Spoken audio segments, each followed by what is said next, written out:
You know, these videos aren't for kids. If you aren't at least 18 or are easily offended, you should probably click off. We here at Dual Wield accept no responsibility for your children. So if you are an adult who sat your kids down to watch our videos, you should be ashamed. Anywho, back to the video.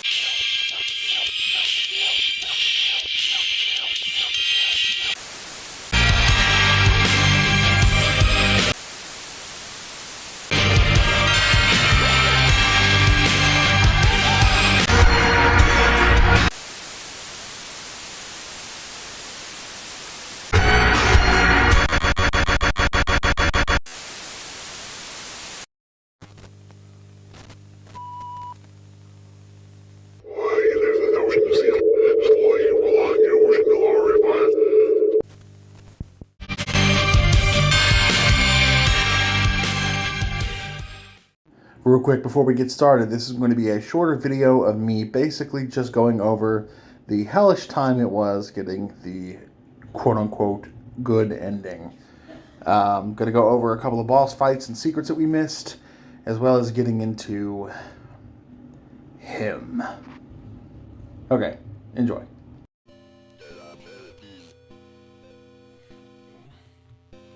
Fucking moron. Okay. Now we go back in. But first, the bad ending. You may be wondering, hey, Vegeta, what happens if we just say, fuck this shit, I'm out, and go back to our car, go home, and go to bed? This being a precinct is tiring. There's too much hard work. I can't. I'm going back to bed. Fuck all that. Well, if you do that for the whole 3 days... Fuck this shit, I'm out. Oh, fuck this shit, I'm out. I'm gonna run away. And that is okay. Hey, Amy. That's not creepy at all. Nope. I think I'm gonna go grab me a snack.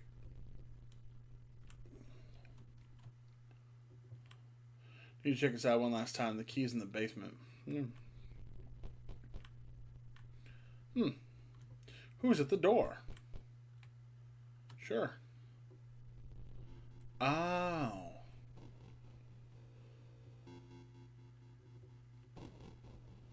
Sweet.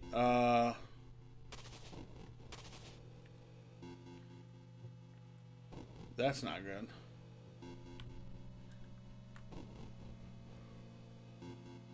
In fact, that's not good at all.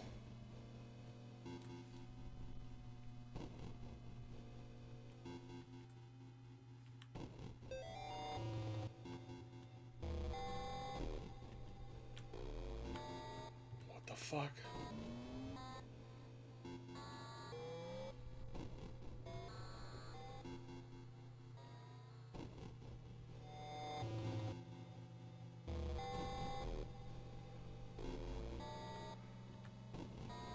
What the fuck is that thing?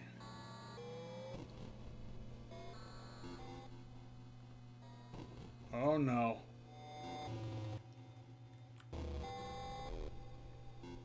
Oh fuck. Holy shit. What is that thing?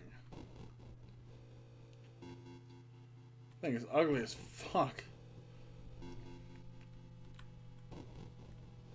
Okay, let's go in here. What the fuck? Yale Psychiatric Institute. New patient intake form. Patient name Ward John Thomas. Age 33. Sex male. Ethnicity white/Caucasian. Assigned counselor James Spinell, PhD. Health examination results. Height 6'2". Weight 185 pounds. Heart rate 92 BPM. Blood pressure 135/81. Current status: minor cuts and bruises, sprain in the left ankle. Patient is in state of psychological shock. Existing condition: asthma, dormant. Diminished mobility from childhood injury to the right knee. And my knee is pretty bad. Is this Amy? they want from me? Why are you tormenting me like this? I don't know how you ended up here. I just...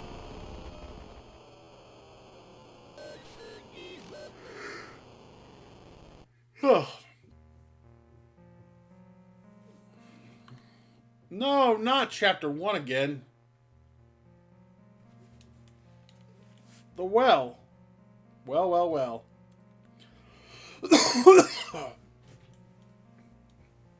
Michael! I don't have my cross.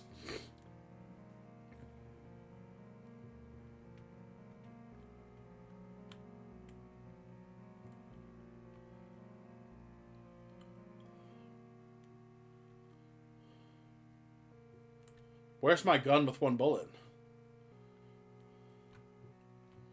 They didn't deserve this. It should have been me.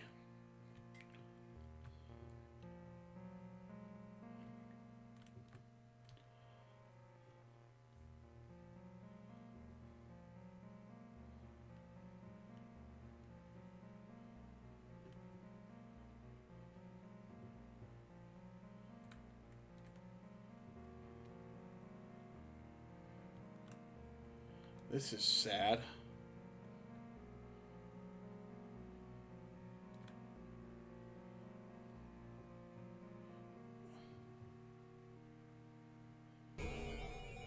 What?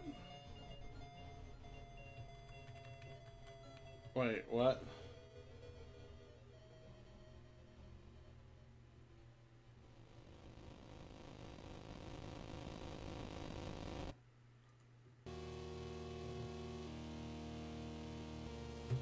Huh?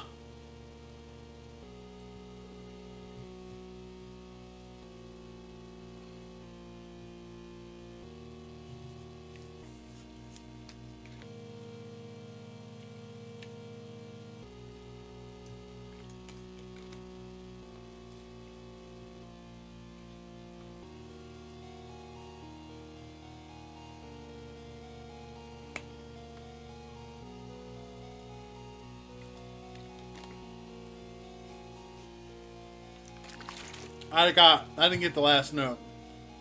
Fuck.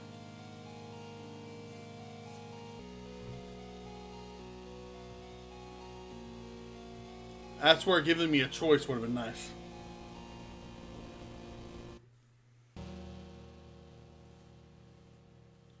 But whatever. Ending 3, a new vessel. Oh. Okay, back to the good ending. Because clearly we missed something. I wonder if we can explore that room now that Homeboy burst out of. I mean, I guess maybe that's where it, I'm assuming that's where it is. Oh, okay. Can I push this? Oh, I can get back on it. Why does that say join us? See that? Okay, wait. I got a feeling.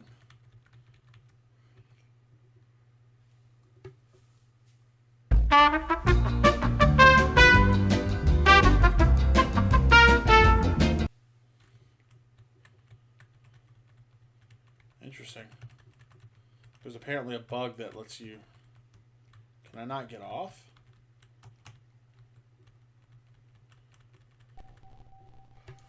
Okay.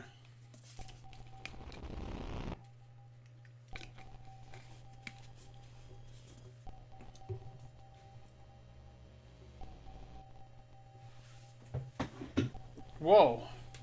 The Jabberwockies, live in concert.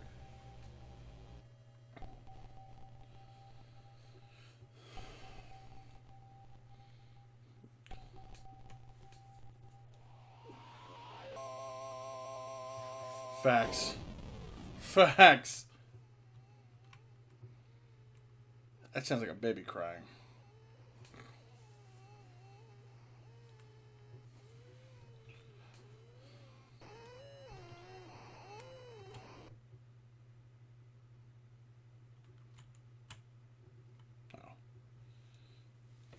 Oh. I'm looking for Twin Coil, Ned, Jess, and Martin. Have you seen them? I thought so. Demon time. Who's Gary? The snail? Uh-huh. I'm sure he is. I'm leaving now.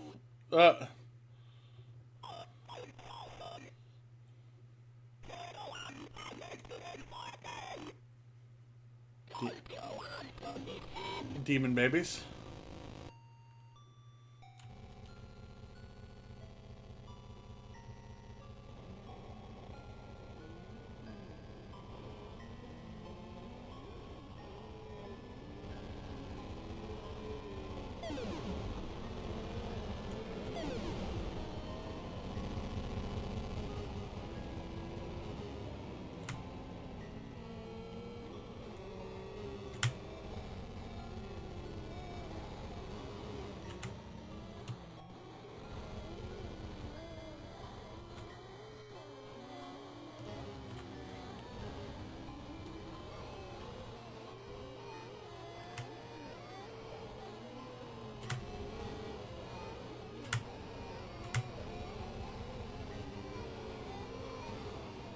Ah.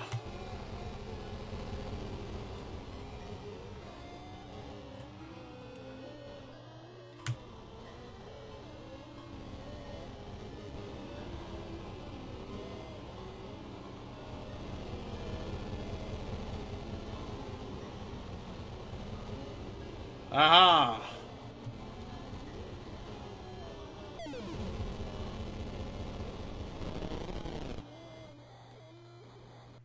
Oh, that was incredibly easy. Oh. That was unimaginably easy. It's way easier than I expected that was going to be. Smooth moves, priest. Smooth moves, X-Lax. But the twins are not here. Carry out the works of your god while it is yet day, for the night cometh. Remember, Gary loves you. Swag. Ew, did I just say swag? In 2025? Maybe I'm possessed. Well, that's the secret of the clinic. Solved. Onwards to the apartment complex.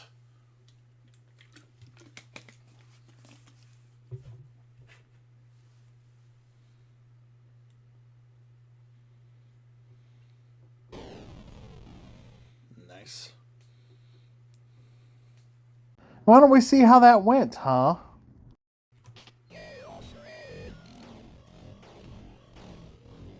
You know, I knew that was probably a stupid idea, but I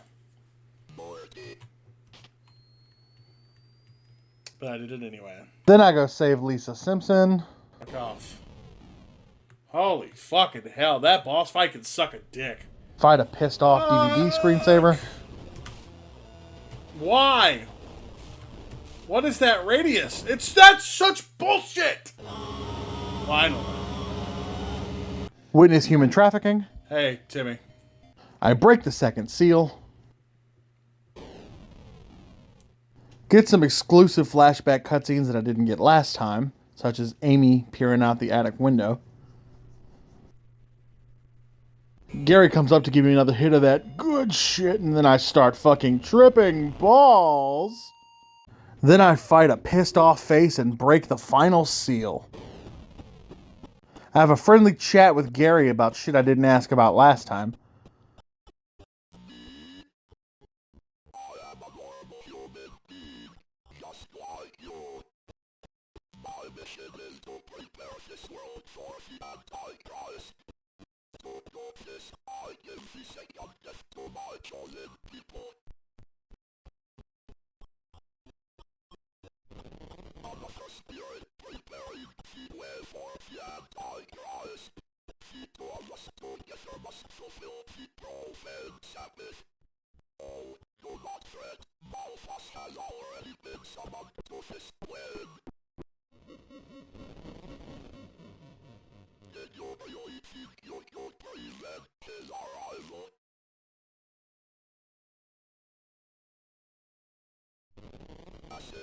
procedure once the vessel is prepared. First, we carve out their face with the ritual knife. Then we pass a living newborn through the opening and wait for a response. And that, John, is how you make a portal to hell. Before he promptly tells me to Fuck off. with his bullshit attack, Father Garcia shows up like a fucking boss. And then we enter the Crucible.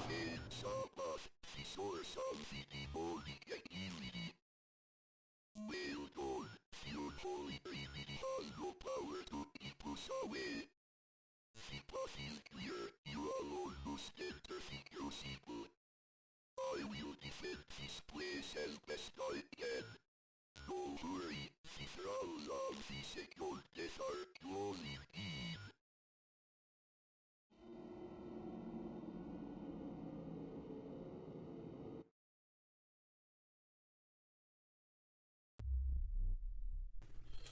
Alright, boys and ghouls, let's finish this up and get the good ending, quote unquote.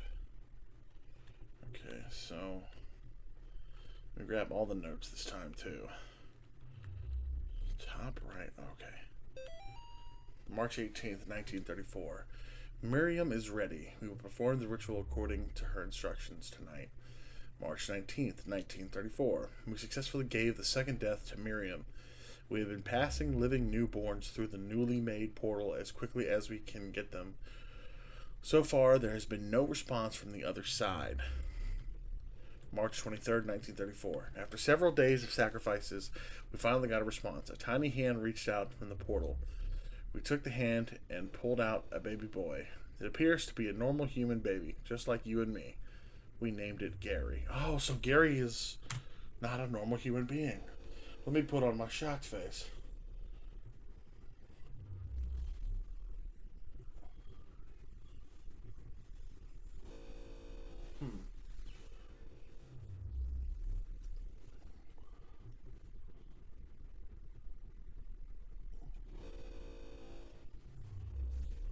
Okay. So I'm assuming, judging by the look of things here,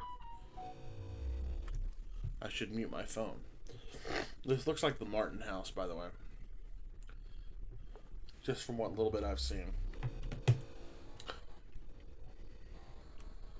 Let's see what happens. Gary loves you. Gary's a normal human being, just like you and me. This is 100% just the Martin house. Is there a downstairs area? Yeah, but I don't know if... Okay.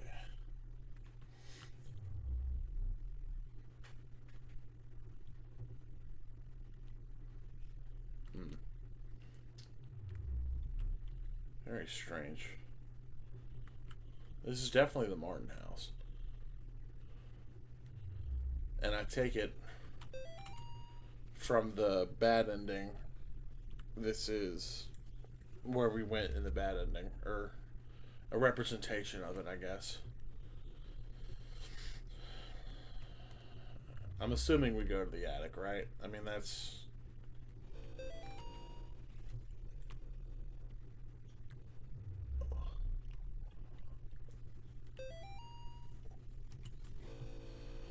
Yeah. Checkpoint. Behold my mother, please. She tried to become the unholy Trinity, but her body was too old to withstand it. After all these years, I found the perfect vessel to take that honor upon herself. But we both know how that turned out.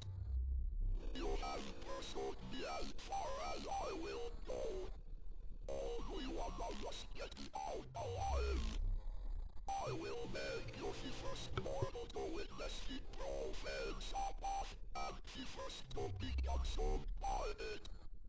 But before I do, I will let you in on a secret.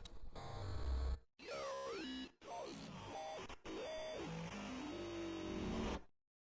Shock face. Okay, so this is the part I was talking about in the first episode. Fucking Astaroth. This cocksucker has 2 attacks. One of which has a variation where he turns off the light first, but it's not that big of a deal. So, why is he so much worse than Gary if he only has 2 attacks? Fuck you, that's why. Astaroth's 2 attacks are so fucking similar, yet so drastically different, that it's a mindfuck of epic proportions. He has a short lunge attack that darts right to you with excellent tracking properties. Only saving grace is, it's a short burst rather than a long one.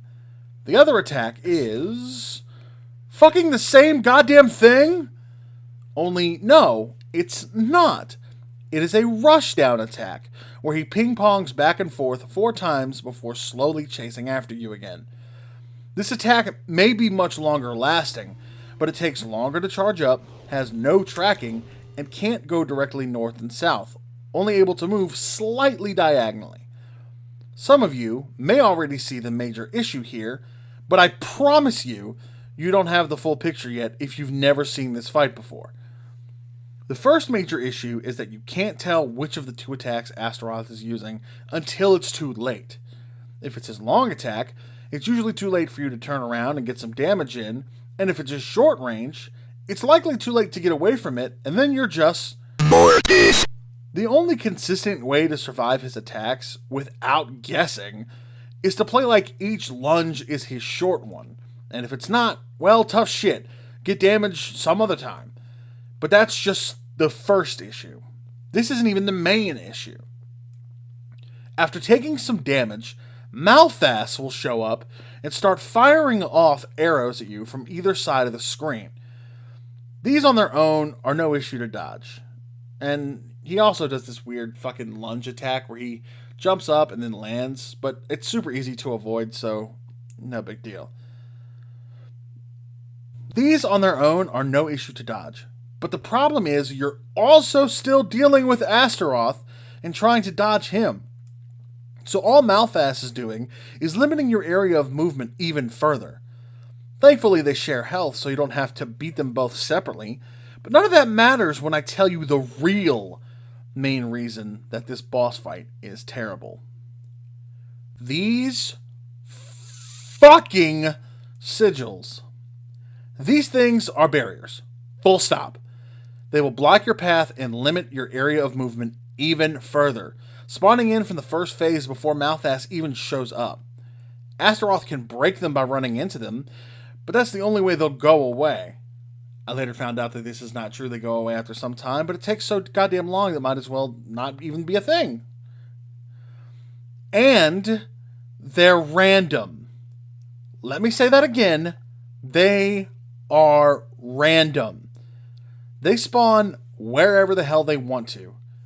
And 9 times out of 10, where the hell they want to is right in front of your stupid face. And this, right here, is why I refuse to even finish this fight. Yeah, that's right. I'm not burying the lead again. I didn't beat this boss. I didn't even make it past the second phase. There are like 5 phases of this boss, and you have to beat all of the phases with no checkpoints. Even the nun in Chapter 2 had phase checkpoints. This boss isn't hard, it's unfair. There's nothing about this that is a challenge of the player's skill. Rather, a challenge of their patience. With hitboxes this broken, a combat mechanic this unreliable, and RNG elements that add luck to the equation, it's just poor game design. I am so sorry to anyone who worked on this game. Genuinely I am. I said some really harsh things during this fight in particular out of frustration, but I do stand firmly by my decision to say that this boss is poorly designed. Most of them in this game are, in my opinion, but this one in particular is just indefensible. Now, the game is kind of old by now, and I doubt anyone really cares about me not liking the game, but I say all this mainly because I really enjoyed the first 2 chapters, and really wish that the final chapter wasn't so frustrating. If you're interested in playing this for yourself, be my guest. The first 2 chapters alone are worth the price of admission, and please don't harass anyone who worked on this game, by the way. It's not cool, and I'm sure they're just happy to have made this game in the first place. I'm not here to shit on the devs, I'm just here to give my opinion to the loyal subjects, and just be honest with you guys. With that being said, here is a brief fail montage before we get into the true final boss's final stage, Super Miriam.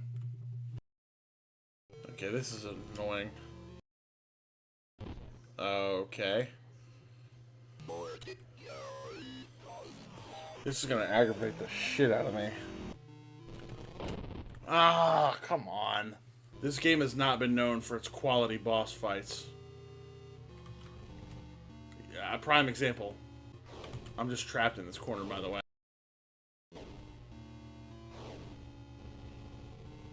Yeah, I'm just kind of screwed. Yeah, this boss fight's gonna suck. Oh, God, your controls, bro.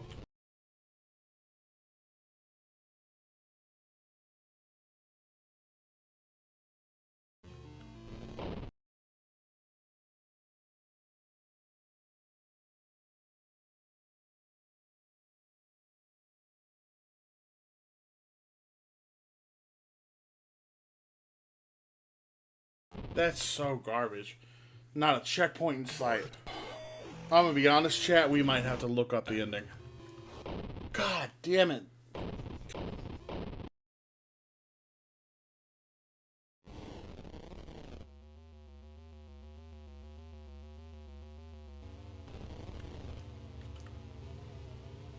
Now what?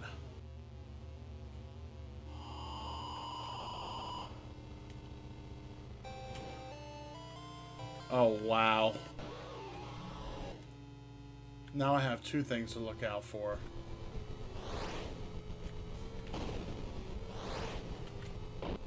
Look at this. Does this look fun to you?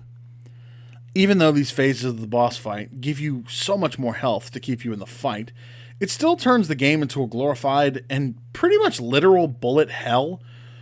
And the same base problems with the controls still exist.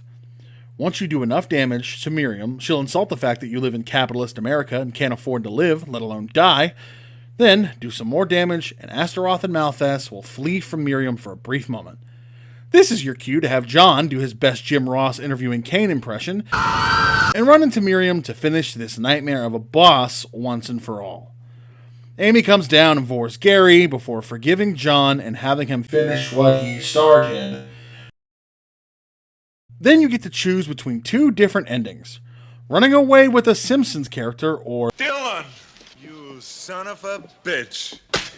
Of course, if you let Lisa die in the apartments and don't beat the secret bosses, Father Garcia straight up kidnaps you at gunpoint? Like, what? Who wrote this? Oh, wait, these are Catholic priests, right? Okay, no, actually, this is the most realistic part of the game. I personally think the bad ending is honestly the best, if I'm being real. It's the most interesting, and the one that is the most different from the others by a wide margin. Beating the final boss isn't worth it. It amounts to what is basically two separate hand-holding scenes. When one of them you can just get by beating Gary and not even bothering with the secret bosses. At least with the bad ending, you get a totally different outcome. Sure, the world is fucked, but at least it's interesting and actually answers some questions. Mainly, what the hell was behind door number 2? I think, anyway. It's not very clear, to be honest. Either way, these endings are superfluous at best and lazy at worst. They're just a step up from a text crawl. It's a real shame that this game ended the way that it did.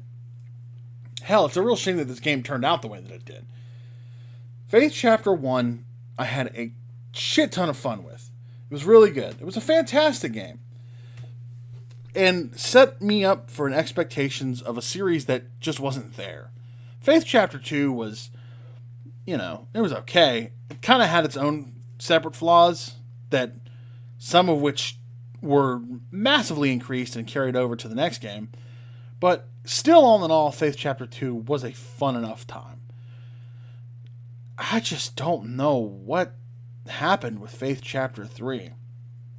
It ends the franchise on such a sour note for me. It became too reliant on these gotcha moments or these, get good skill checks. It was very frustrating at times. And I gotta say, I don't really too much care for this particular story either. The way it kind of set it up in the first couple of games made it feel like, it was going to be a much more personal experience. What with going after Amy in the first game and trying to find the twins in the second. At least that's what I think was going on. I don't know. The game didn't really do a great job of explaining its story. It felt all over the place from the second game onwards even. But at least the first two, I don't know, I felt like there was some cohesion there. I just wish that Faith Chapter 3 wasn't so difficult. Like, not even difficult, just unfair. Literally just unfair. But maybe we'll get a Faith Chapter 4 that'll have us going after the unspeakable or whatever. But who knows? Either way, I'm going to let Past Me take it away and finish up his outro.